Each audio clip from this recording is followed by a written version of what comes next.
Good afternoon, everyone. Boring video today, to be perfectly honest with you.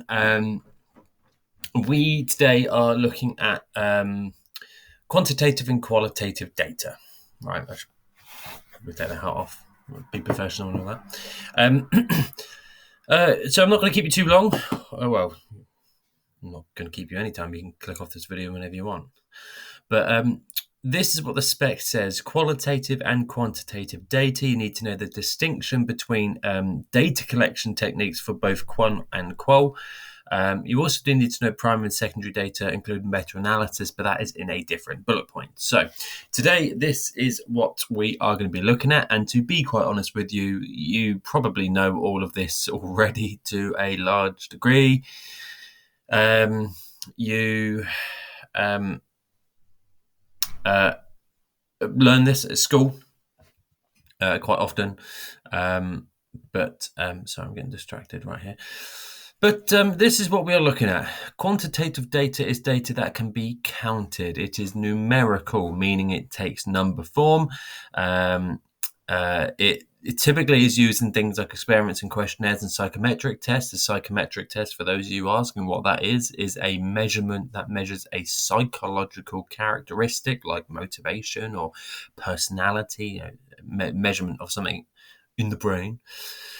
Whereas qualitative data is word-driven data that is typically devoid of numbers, does not have numbers, and it is used to express feelings or desires or so on and so forth. And the research methodology with which this tends to be used is things like case studies, interviews, and observations, although as the slide does note, observations can be numerical too. If I'm at the beach and I'm watching how many people are building sandcastles and I have 4, that clearly is a number in this case. So that is the very basic AO1 for what quantitative and qualitative data is. But let's go a bit more detail for quantitative data. So as it says, it can be expressed numerically, and actually one thing that's not on here probably is on here later.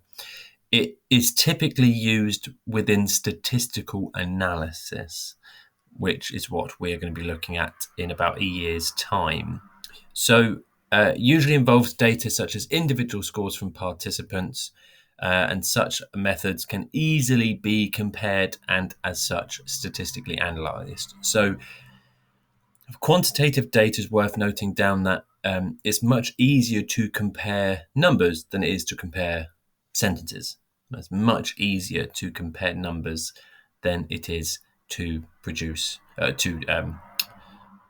something words. On the other hand, qualitative data, a bit more detail. I do like the way this is phrased. Aims to produce results which are meaningful, right? Which are meaningful. To understand phenomena from the point of view of the individual and to go into their experience.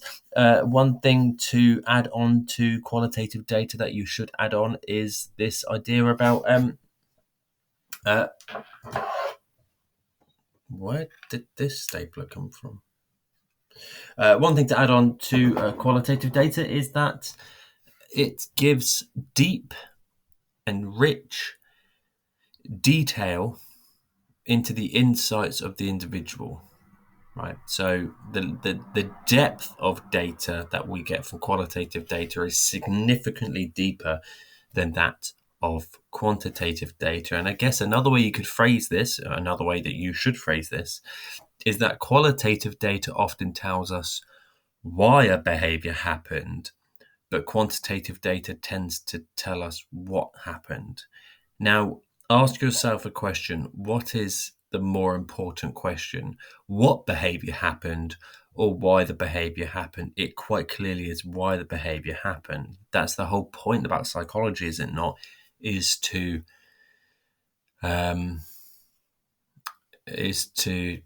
sorry, I'm getting really distracted by all this new stuff that's above me.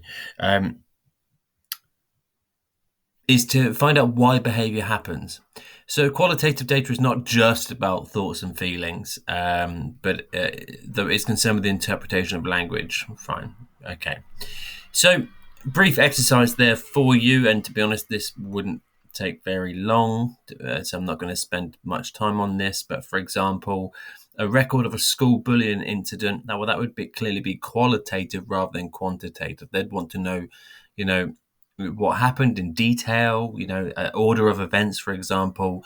They're not going to say, on a scale of 1 to 10, explain the bullying incident, right? So now, do I go through this with you?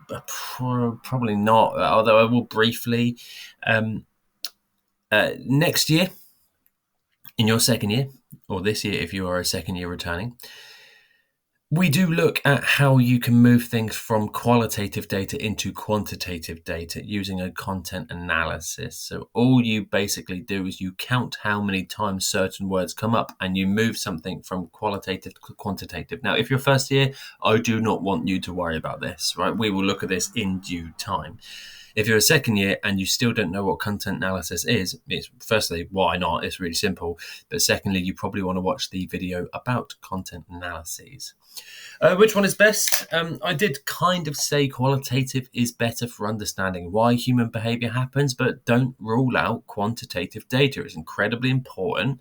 And to be honest, that neither of them are best. Ideally, you would use both pieces of research. So as it says, that it's usually best to use both in the same study. Qualitative data is very good for getting deep insight into why behaviors happen, but quantitative data can be collected very, very quickly. And thus, if you're collecting data from more people, you can generalize that data out to more people. So there are pros and cons to both. You do need to understand which method is generally used and how. So, for example, experiments tend to TEND, right? Not always, but they tend to use quantitative figures. So the DV, if you remember, the DV is pretty much always numerical, right? The DV is always numerical. Self-reports can be quantitative, but they can be qualitative as well. Observations can be quantitative or they can be qualitative as well. So there's a lot of mishmash here, but you do need to know these. Strengths and weaknesses. Now, I'm not going to go through any model answers here. However, strengths of quantitative data. Quick and easy to collect. Much easier to interpret than qualitative data. Much easier to interpret. If I ask you, how happy are you from 1 to 10 and you give a 6, that's much easier to interpret than if I ask you, tell me about the depth of your happiness. Any answer from that's going to be very difficult to be able to interpret. But there are weaknesses to this, right? It does not allow participants to elaborate on why. So again, it tells us what's happened, which is valuable, of course it is, but why it happened is much, much more important. But large samples are often needed to have an accurate statistical analysis, right? If that point doesn't make any sense to you, give it a year. Okay, so what's one of the big issues that people do with quantitative data? One of the big issues with quantitative data is people always say quantitative data is objective, i.e. it is factual data. And it's just not true. Yes, a lot of the time when you're collecting numbers, that is factual. Okay, right. But numerical data can sometimes be as subjective as qualitative data. And the example I give here is a perfect example. A participant rating their happiness as a 6 out of 10. That is a subjective measurement because it's opinion-based data.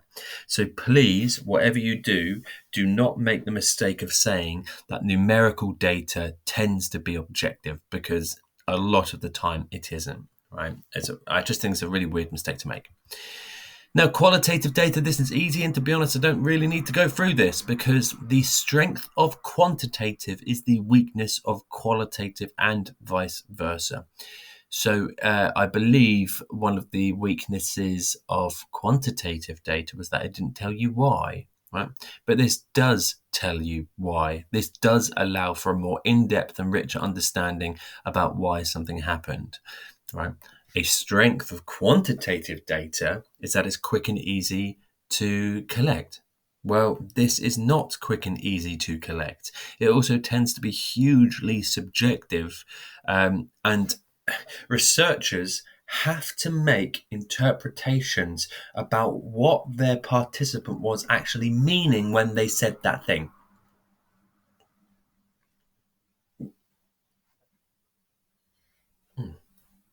Um, so you can see there's issues with that. If you're a researcher and the client says, or a client or patient or participant says something, you have to be able to interpret what they actually say. And there are issues with that because your interpretations may not be correct or there may be bias. Um, because, hold on, because um, qualitative data does take a lot of effort and energy and time and manpower or woman power.